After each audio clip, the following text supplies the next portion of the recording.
तो deputy CM का जिस तरीके से बयान आया था खेसारी लाल यादव को लेकर के या फिर नचलियाँ कहा जाना, उसको आप कैसे देखते हैं? कानूनन भी अपराध है कि किसी कोई जो काम करता है उसके काम को गाली की तरह इस्तेमाल नहीं कर सकते आप। कई जगह पे जनस्वराज के प्रत्याशी अपना नाम वापस ले रहे हैं और कई जगह पे तो एक तरफ बदलाव की बात होती है, वहीं दूसरी तरफ इस तरह की चीज़ें जब सामने आती है उसको आप कैसे नाम वापस कहाँ ले रहे हैं? आपने आदरणीय प्रशांत जी की वो जो प्रेस कॉन्फ्रेंस देखी होगी, वो ज़बरदस्ती मतलब किसी तरीके से फोर्सफुली लाभ देकर, लालच देकर इस प्रकार से कराया जा रहा है। तो कितना कठिन है वर्तमान का चुनाव के लिए? देखिए, कोई भी काम आसान नहीं होता। जिसको पब्लिक अपना मान चुकी है, जिसको जनता जनार्दन अपना मान चुकी है, उसको आप कल बल से छल से नहीं हरा सकते हैं। नमस्कार, अनकोट की विशेष पेशकश जनता मालिक में आप सभी का स्वागत है। अभी हमारे साथ करगर से जनस्वराज के प्रत्याशी रितेश पांडे जी जुड़े हैं। सबका बहुत बहुत स्वागत है। बहुत बहुत धन्यवाद। सर, अभी लंबे समय से अभी पिछले कई दिनों से आप चुनाव यात्रा में हैं और लोगों से मिलजुल रहे हैं। पहले आप भोजपुरी के बड़े बड़े स्टार रह चुके हैं और इस तरह से हैं, तो एक डबल रिस्पांस आपको मिलेगा, एक पॉलिटिकल बैलेंस। तो अभी आपको कैसा फीडबैक मिल रहा है ग्राउंड पे? बहुत अच्छा, बहुत बेहतर रिस्पांस है। करघर में अगर आप देखें तो अलग अलग क्षेत्रों में आप घूमें और तमाम कई अलग आपके जो मित्र हैं वो भी आकर के क्षेत्र में घूम रहे हैं, और जो वर्तमान के जो अलग दूसरे पार्टी के भी प्रत्याशी हैं, तो कितना कठिन है वर्तमान का चुनाव आपके लिए? देखिए, कोई भी काम आसान नहीं होता। कोई भी हर काम में संघर्ष करना होता है, कोई काम आसान नहीं होता।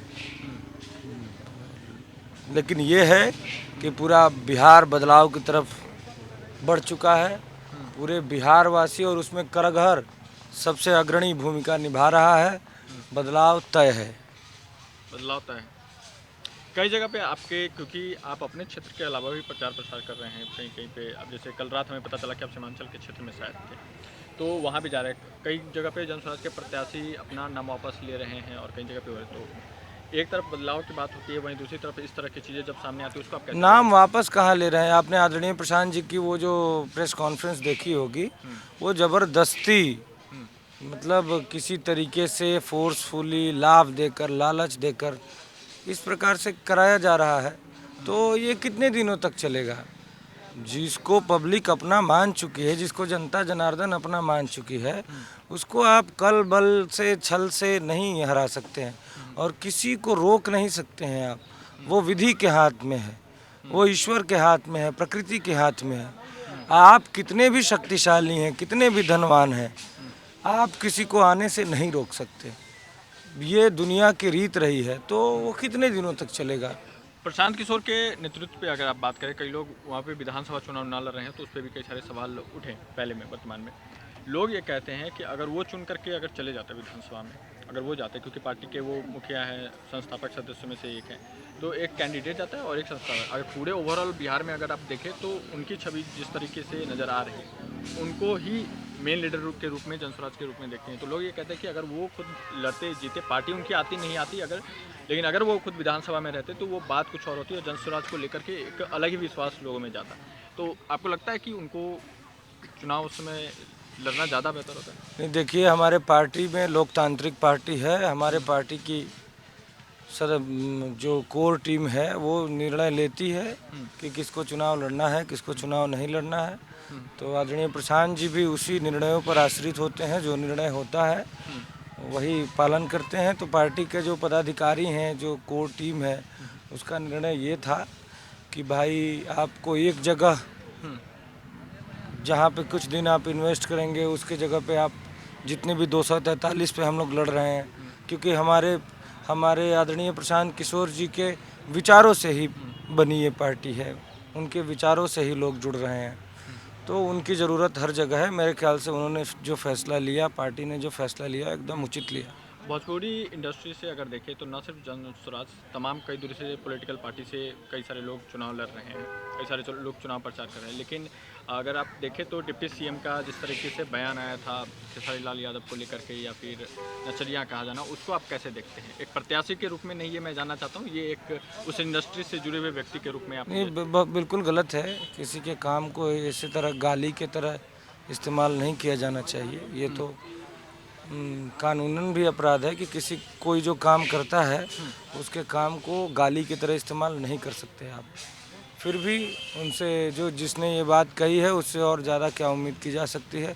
जिसके अंदर जैसी बातें होती हैं, जो जैसा होता है वैसा ही जवाब देता है। डिप्टी सीएम होते हुए वो बिल्कुल, तो वो डिप्टी सीएम है, फिर भी उनके ऊपर वो 7 हत्याओं के अभियुक्त रहे हैं, 6 महीना जेल काट चुके हैं, फर्जी सर्टिफिकेट देकर बाहर आए हैं। तो सर, आप करगर में कई दिनों से घूम रहे हैं, कोई 3 प्रमुख समस्या जो आपके क्षेत्र में आपको अभी तक घूमते हुए समझ में आई हो? बहुत ज़्यादा समस्या है, हर जगह बता रहे हैं, आपको भी बता देते हैं। जी। नाली गली की समस्या बहुत ज़्यादा भ्रष्टाचार से बनाया गया है। हर गांव में लगभग 400 गांव में है हमारे विधानसभा में, 350 से ज़्यादा गांवों की ये समस्या है कि नाली का पानी गली में बहता है।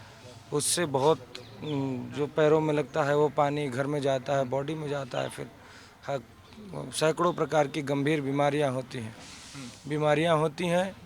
तो करगर विधानसभा के अगल बगल कोई ऐसा अस्पताल भी नहीं है जिसमें जाके कोई गंभीर बीमारी का इलाज किया जा सके। सीधे लेकर पटना एम्स भागना पड़ता है या तो बनारस भागना पड़ता है। तो सबसे पहले ये गली की समस्या सही करनी होगी। जो जल निकासी की समस्या है उसको समुचित उसका व्यवस्था करना होगा। एक हॉस्पिटल अपने विधानसभा में ये लाना होगा जिसमें किसी भी तरह की बीमारी का इलाज हो सके। करगर में एक बाबू जगजीवन राम स्टेडियम है, उसकी इतनी जीर्ण शीर्ण अवस्था है, बच्चों के खेलने के लिए जगह नहीं है, उसकी व्यवस्था करनी होगी। हमारे दिमाग में है कि एक विश्वविद्यालय, क्योंकि पूरे रोहतास में कोई यूनिवर्सिटी नहीं है और बगल के ज़िला कैमूर में भी कोई यूनिवर्सिटी नहीं है, तो एक यूनिवर्सिटी हम लोगों के विधानसभा में, मेरा प्रयास है कि विधानसभा में आए, अगर विधानसभा में नहीं तो अगल बगल भी आए यूनिवर्सिटी, लेकिन आए। अच्छा, तो ये जो नल जल वाली बात कही, इसको लेकर के नीतीश कुमार को योजना नल जल नहीं, गली नली। नल जल तो किसी नल में पानी ही नहीं आता है।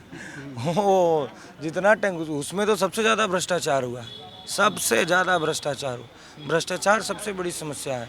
जो ज़रूरतमंद है, ज़रूरतमंदों को जो सामान आता है वो नहीं मिल रहा है। अच्छा, नीतीश कुमार जी इतने लंबे समय से बिहार के मुख्यमंत्री रहे हैं, उनके नेतृत्व को लेकर के और अभी वर्तमान में एक व्यक्तिगत रूप से आप उनका आकलन कैसे करते हैं?